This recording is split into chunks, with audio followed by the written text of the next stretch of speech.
Tem um dito popular que diz mais ou menos assim: desgraça pouca é bobagem. Desgraça pouca é bobagem. Olha, eu acho que de certa forma sim. Depende da visão que você tem, de como você enxerga as coisas. Eu diria que, em se tratando da família Bolsonaro, daqueles seguidores mais ferrenhos do Jair Messias Bolsonaro, eu acho que não é bobagem, não. Até porque não é desgraça pouca, é muita desgraça.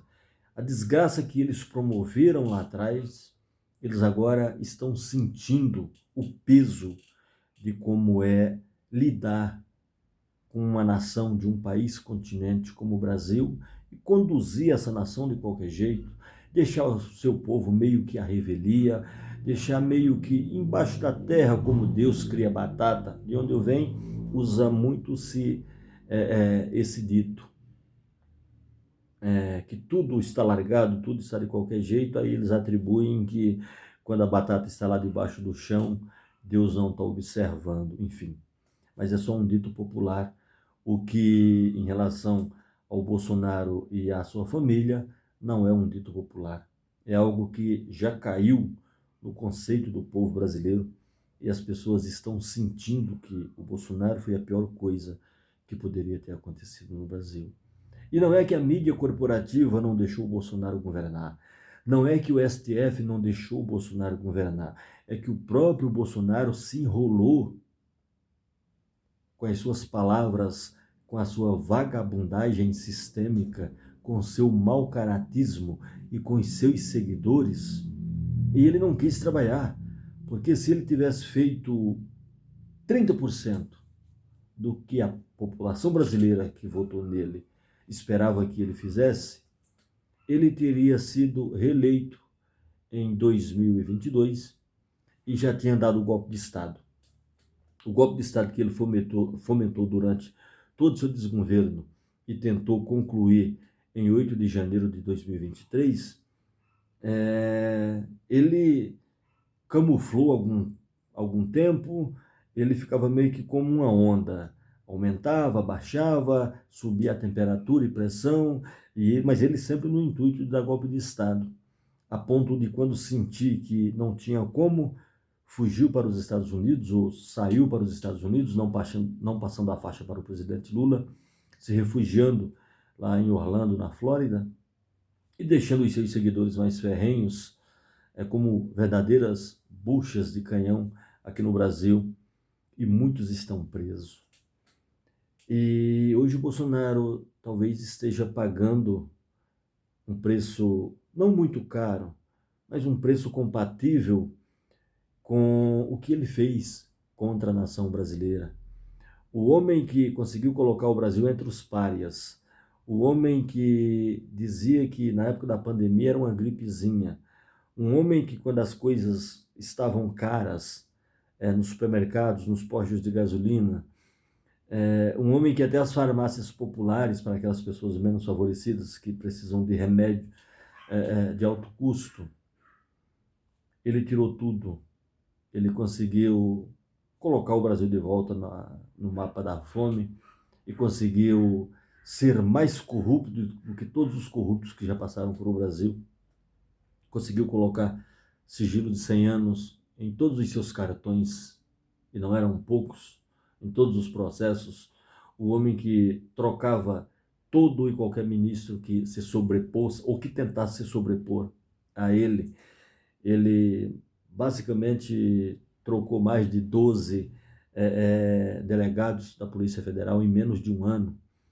Quando havia uma investigação, quando começava a investigação, ele trocava o delegado que tinha que proteger a família dele. Inclusive tem vídeos na internet e, a grosso modo, como ele falou, eu vou falar aqui aspas para ele, numa reunião, ele falou para os ministros lá que parece que o Sérgio Moro ainda estava naquela famigerada reunião dos palavrões, onde ele disse que ia trocar quem precisasse trocar, que não iria esperar fuder a família dele para trocar quem estivesse na ponta da linha, que ele iria trocar quem fosse preciso.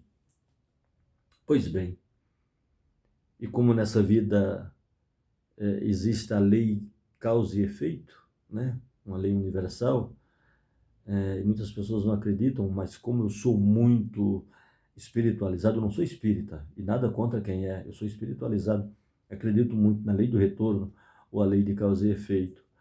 O Bolsonaro causou, esperou o contato veio e pimba, pegou ele e muitos dos seus apoiadores. Augusto Heleno, Anderson Torres, Braga Neto, Mauro Cid, o Alexandre Ramagem, quem mais? A Carla Zambelli, que apoiou o Bolsonaro, depois Bolsonaro chutou, o Daniel Silveira, e tem tantos outros por aí. Todas essas pessoas se prepararam, esperaram o contato, e o contato veio. E veio através do quê? Através do STF.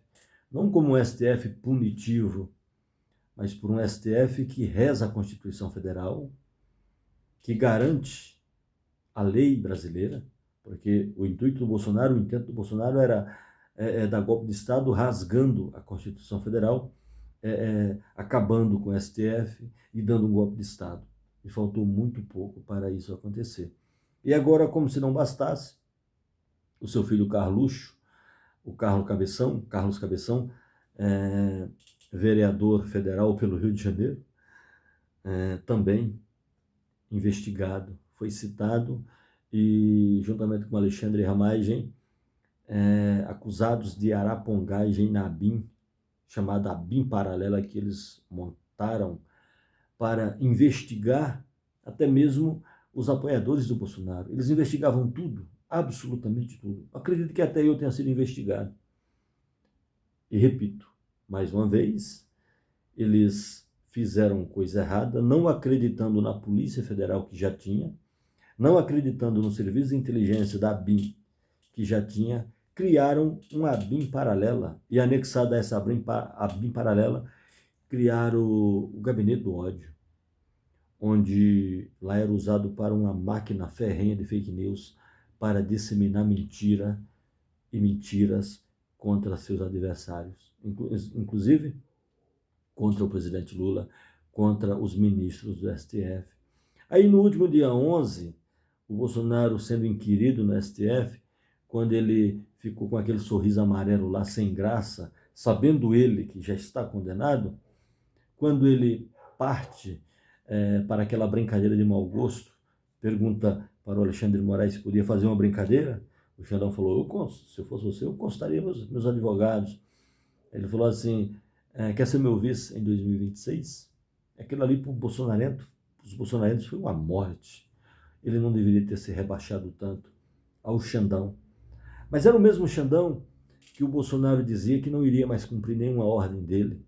É o mesmo Xandão que foi traçado um plano, o punhal verde e amarelo, para matar o presidente Lula, o Geraldo Alckmin, o Alexandre de Moraes e também o Zé Dirceu.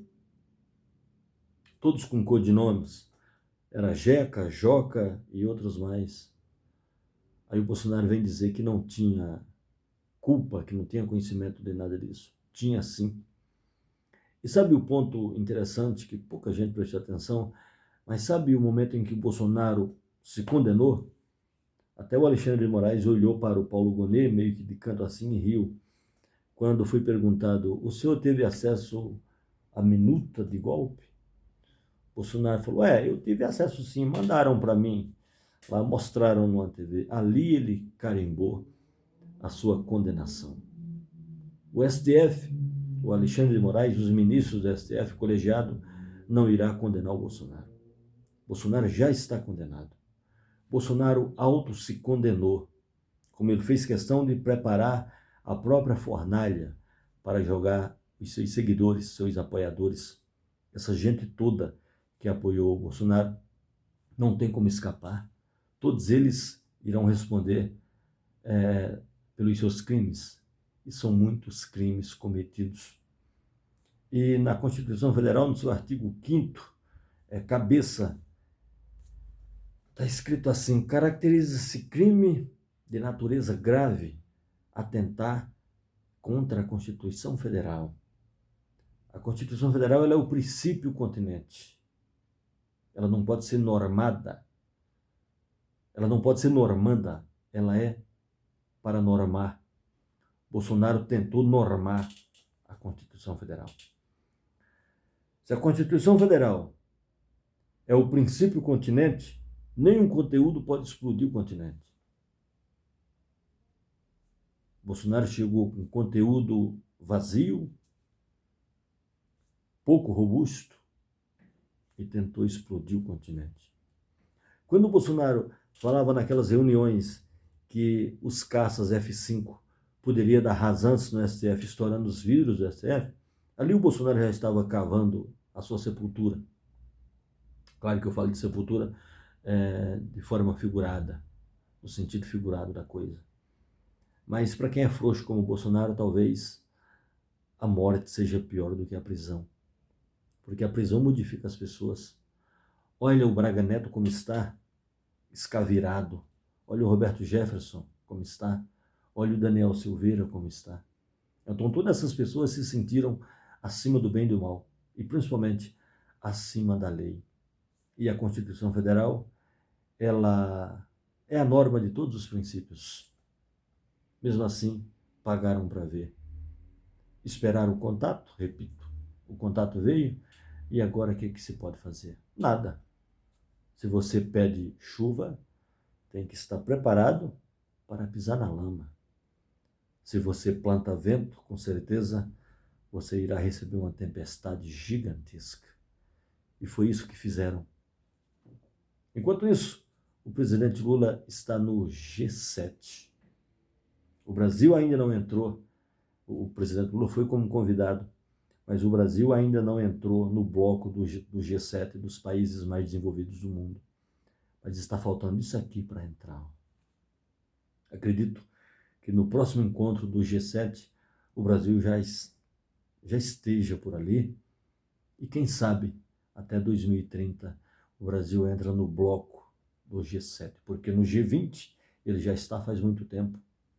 Nos BRICS, o Brasil já está, inclusive está presidindo, através da ex-presidente da República, Dilma Rousseff, até 2030, conduzida pelo Vladimir Putin, pela Rússia, que passou o bastão acreditando os russos na presidente Dilma Rousseff muito mais do que parte da população brasileira. O Brasil está muito bem, obrigado, sem o Bolsonaro e sem o bolsonarismo, essa coisa escrota, essa coisa horrorosa. O clima no Brasil está mais afável, o clima no Brasil está menos denso. Mas, vez por outra, você ainda vê um pobre se dizendo de direita. E pobre de direita, eu comparo com cachorro que vigia a casa de rico. Só tem serventia da porta para fora. Não pode sequer pisar no tapete. É assim que eu qualifico os chamados pobres de direita. Eu sou Heleno Coleta e você está no Brasil de Plantão. Se inscreve no canal, curta, compartilhe os nossos vídeos. E se você continua bravateando por aí, se dizendo seguidor do Bolsonaro, toma cuidado, porque uma hora o contato vem. Você espera o contato acaba chegando. Grande abraço e a gente volta.